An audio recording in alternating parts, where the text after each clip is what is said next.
जय श्री कृष्णा। आज हम लोग एक नई शुरुआत करने जा रहे हैं। शुरुआत किसकी? मंथन की शुरुआत।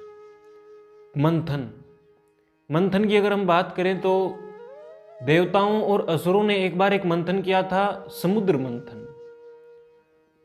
उस समुद्र मंथन से उन्होंने बहुत सारे रत्न निकाले, अमृत निकाला। उसी तरह हम भी एक मंथन करने वाले हैं। मंथन किसका? श्रीमद् भगवत गीता का। श्रीमद् भगवत गीता एक ऐसा महा अथाह विशाल समुद्र है, ज्ञान का समुद्र, जिसमें से हम कुछ रत्न, कुछ भक्ति के अमृत की बूंदें, ज्ञान के अमृत की बूंदें निकालने की चेष्टा करेंगे। इस ज्ञान रूपी समुद्र से यदि हम कुछ भी निकाल पाए तो हमारी बड़ी सफलता रहेगी। श्रीमद् भगवत गीता केवल एक ग्रंथ, केवल एक पुस्तक नहीं है। यह हमारे जीवन के लिए एक मोटिवेशनल स्पीच है, जिसे भगवान श्री कृष्ण स्वयं, दुनिया के सबसे बड़े मोटिवेशनल स्पीकर, हमें प्रदान कर रहे हैं। भगवान श्री कृष्ण ने ये गीता का उपदेश केवल अर्जुन को नहीं दिया, ये उपदेश मुझे, आपको, हम सबको भी दिया है।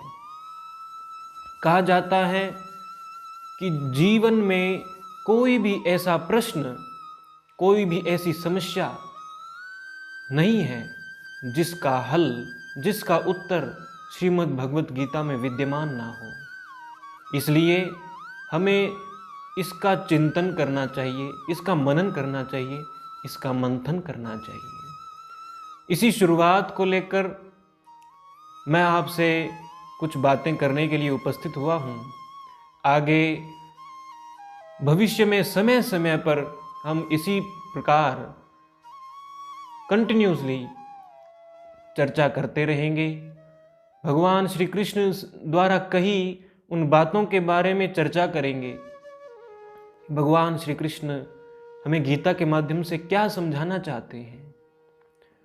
भगवान श्री कृष्ण की इस भगवत गीता के बारे में अगर कुछ बात करें तो मैं ये कहूँगा कि सालों साल बीत सकते हैं, लेकिन इसकी गहराई को नापा नहीं जा सकता। इसी तरह कहने को तो इसमें केवल 18 अध्याय, 700 श्लोक हैं, किंतु इसमें पूरे जीवन का सार भगवान श्री कृष्ण ने एक छोटी सी माला के रूप में पिरो दिया है।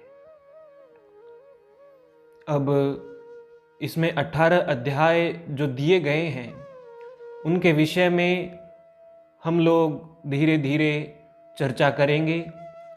अगली वीडियो में हम पूरे 18 अध्यायों को संक्षेप में पढ़ेंगे, समझेंगे कि भगवान श्री कृष्ण ने हमें क्या बताया है। और इसके बाद भविष्य में लगातार ये क्रम चलता ही रहेगा। हम विस्तार से इसके बारे में चर्चा करते रहेंगे। अब बात करते हैं श्रीमद् भगवत गीता के उद्भव की। भगवान श्री कृष्ण अर्जुन के सारथी बने हुए हैं। महाभारत का युद्ध छिड़ा हुआ है।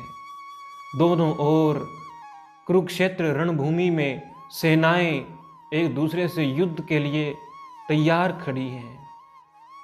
अर्जुन भी केशव के साथ युद्ध में पहुंचा है। युद्ध में, रणभूमि में पहुंचने पर अर्जुन भगवान श्री कृष्ण से कहने लगा, हे केशव, आप मुझे दोनों सेनाओं के बीच ले चलिए। मेरे रथ को बिल्कुल केंद्र बिंदु में खड़ा कर दीजिए, जिससे मैं देख सकूं कि दोनों ओर की सेनाओं का निरीक्षण कर सकूं कि कौन किससे युद्ध करना चाहता है। भगवान श्री कृष्ण अर्जुन के रथ को दोनों सेनाओं के बीच ले गए। जब दोनों ओर भगवान श्री कृष्ण के ले जाने पर अर्जुन ने देखा कि दोनों ओर उनके ही सगे संबंधी, शिक्षक, उनके ही मित्र खड़े हैं और वे इस युद्ध में प्राण तक त्याग देने की इच्छा बना चुके हैं। वे अपने जीवन को भी दांव पर लगा चुके हैं। ये सब देखकर अर्जुन मोहग्रस्त हो गया।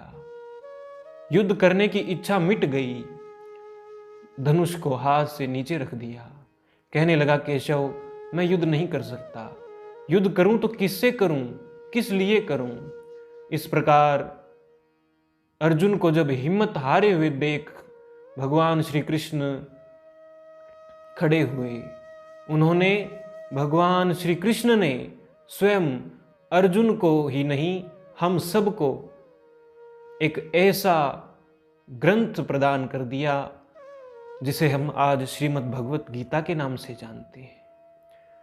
गीता के पहले अध्याय में अर्जुन द्वारा जो सैन्य निरीक्षण किया गया उसका वर्णन किया गया है।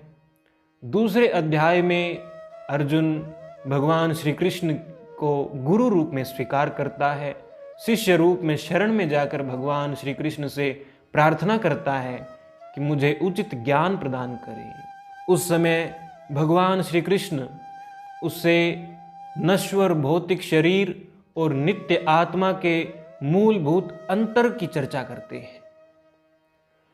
भगवान श्री कृष्ण बताते हैं कि ये शरीर, भौतिक शरीर नश्वर है, विनाश हो जाएगा इसका, परंतु जो आत्मा है वह नित्य है, उसका विनाश नहीं हो सकता।